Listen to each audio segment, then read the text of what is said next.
يا صباح الخير عليكم. وانا حاليا في البلكونه بس مش عايزه اعلي صوتي قوي عشان الناس انا في الدور الاول كلها يسمعني. يلا بقى بسرعه نبدا الفيديو ده. انا زي ما قلت لكم قبل كده ان انا غيرت ستايلي، وكنت جبت في الصيف الفساتين اللي هوريها لكم دي كده، وما كانش عندي تنوع تاني فكنت ارفاكم بيهم الفتره اللي فاتت، فجبت بقى حاجات للشتاء عشان برضو لبسي في الشتاء مش هينفع مع الستايل. جبت الاول عليه جبتين زي دي كده، واحده اهي،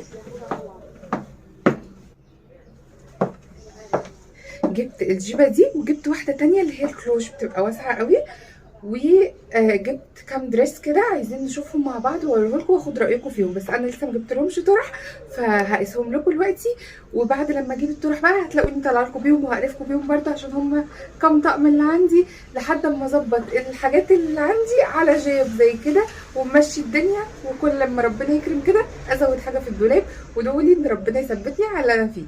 يلا بقى بينا نبدا. انا اوريكم اهو، ده كده كان عندي قديم وبس ايه جددت عليه الجيبه تبقى واسعه اوسع من الجيبه بتاعتي، غير ان انا بوظت جيبتي اصلا وقعت عليها امير. تمام. وجبت كلوش برضو تانية اسود برضو لاني قلت الاسود هيبقى اقدر ان انا البس عليه يليق يعني على كل الالوان، واقدر ان انا البس عليه كذا حاجه. فيلا بقى اجيب لكم الدريس. بصوا كده، هو الدريس ده صيفي بس انا لقيت الصراحه عليه خصم حلو جدا بمناسبه افتتاح المحل، فجبته وقلت لاني في الصيفي بجد انا المره اللي فاتت جبت دريسين او ثلاثه كله ب900 مش عارفه وكام، فاللي هو الواحد مش هيقدر ان هو يجيب كم مره واحده. فجبت فستانين او جبت ثلاثه، حتى في واحد لسه ما جبتلوش طريحته اللي هو المنت جرين، فقلت اخليه الصيف الجاي. وجبت ده بقى كده معاه، ده لقيته ب400 فجبته الصراحه. بصوا هو ما فيهوش حاجه من هنا غير كباسين كده، وفي بس الكسره دي من هنا كده تدي وسع وبس. وبصوا هو ساده، عايزه اوريه لكم بس انا ايه في البلكونه.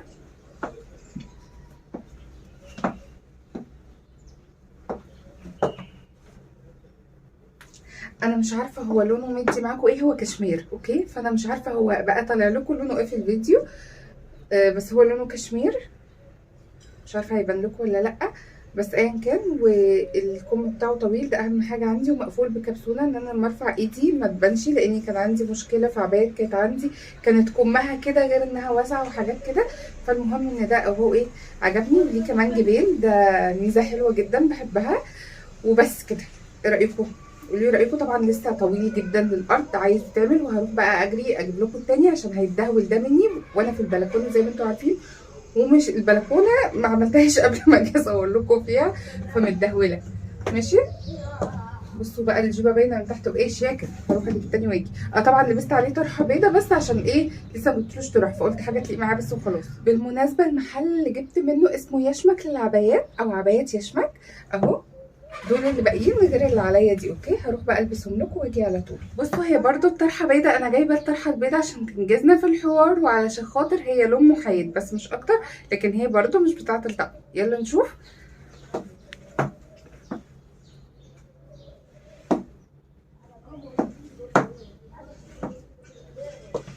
ايه رايكم بقى في حلويات؟ على راي بنتي لما يبقى في حاجه حلوه تقولي قولي لي حلويات. بصوا ايه رايكم؟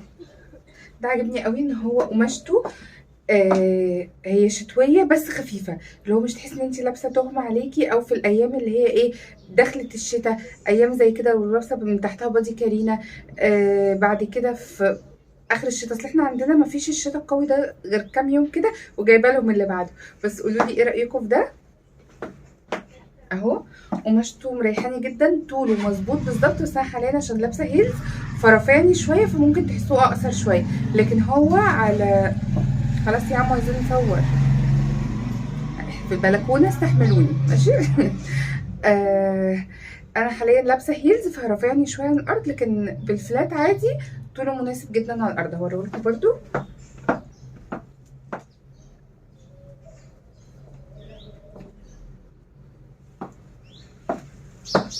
القطه على الفيلا اللي تحت لو نطت عليا بفرج عليا الشارع وانتوا كمان بتتفرجوا عليا حالا لو نطت من هنا. يا لهوي.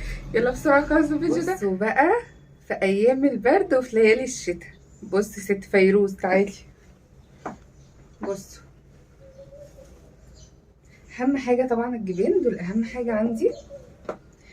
ده بقى الشتاء ده بقى بصوا هو قماشته جوخ كده، هو دريس وعامل زي الكوت برضو، ممكن يتلبس مفتوح او مقفول. تمام، يعني ممكن ابقى لابسه برضو دريس تاني من تحت والبسه فوقيه ككوت ويبقى مفتوح، او جيب مثلا وحاجه، بس هو تفصيلته دريس، يعني انا شايفاه كده. وده بقى يمشي معاكي كلاسيك، يمشي معاكي عادي خروجات، بس خروجات خروجات، لان هو شياكه كده. انا مرعوبه من القطه يا جدعان والله العظيم. بصوا خلونا نخلص على طول. بصوا اهو، مفيش مساحه دلوقتي بنقول في قطه. بصوا الكم بتاعه برضو نفس الفكره، ان هو طويل وتمام معايا. عايزه اوريهولكوا بقى كامل.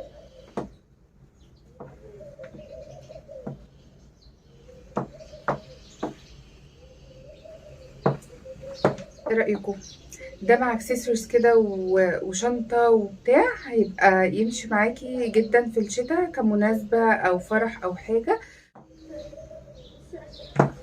بصوا انا لابسه عليه الهاف بوت ده، فممكن يمشي معاكي كمناسبات، بس هو محتاج معايا يتأثر سنة صغيرة عشان لو لبسته على الهاف بوت ده يمشي، ولو نزلت بحاجة فلات يمشي. بس هو حاليا مظبوط شوية على الهاف بوت، بس لما باجي راجعة لورا ولا أي حاجة من ورا أطول سنة ماشي. فأنا عايزة أظبطه، ده برضو عايز يتظبط الطول بس، لكن هو بقيته كله مظبوط عليا.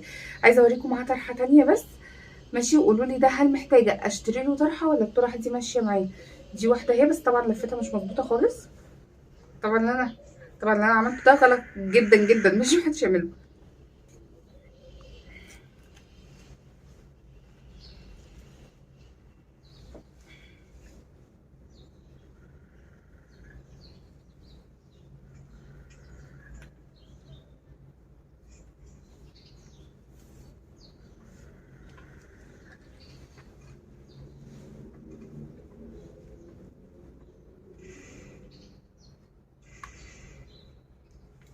بصوا بقى، هو لايق عليه الساده، لايق عليه المنقوش، ماشي معاكي في اي حاجه في اي لون هيليق عليه عشان هو اسود. وللاسف انا كلمت المحل قلت لهم انتوا ازاي ما تعملوش من ده الوان، يعني كان في واحد تاني كود بقى مفتوح برباط او بحزام، في بقى منه البيج والجراي واسود وبني، في الوانات كتير. قلت لهم ازاي التفصيله دي ما تعملوش منها الوان، بجد ازاي عاملين من التاني ده الوان وده مش معمول منه الوان. ده لو في منه الوان بجد، خصوصا الالوان الزاهيه دي، لان الشتاء على طول معروف بالبني وبالاسود وبالجراي، فالالوان الزاهيه في الحاجات الشتوي دي بتبقى حلوه جدا.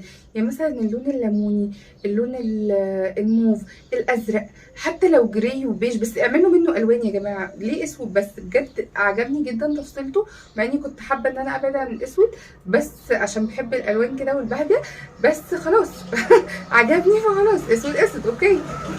بصوا انا مش عارفه الطرحه دي ما بحبهاش في خروجي عادي، بس بحبها قوي ان انا لو هروح بيها مناسبه او حاجه برضو. يا لهوي بفتكر البتاعه دي القطه طلعت يا نهار ابيض. بصوا بتبقى حلوه قوي بحسها في المناسبات. كان عندي جاكيت كده برضو كلاسيكي شويه بلبسه، بحبها قوي لو رايحه فرح، رايحه مناسبه او حاجه. مش عارفه ليه اللون ده بالذات، يعني ما بحسهاش في الخروج العادي، بس بحسها كده انها عايزه حاجه يعني. بس مع انها شيفون ساده، يعني ما فيهاش اي حاجه ولا مثلا ساتان ولا حاجه اقول عليها كده، بس هي بحسها كده. انتوا بقى قولوا لي ايه رايكم في التلاتة، وقولوا لي ايه لو الوانات تليق عليهم، وهل ده انا محتاجه اجيب له طرحه ولا ممكن استخدم دي والتانيه. والكافيه قولوا لي افكار للالوان عليه، وقولوا لي عموما رايكم فيهم كلهم. وبس كده، يا رب يكون الفيديو ده عجبكم، واستنوني في فيديو جديد وحلقه جديده في فنون مع هبه. يلا باي.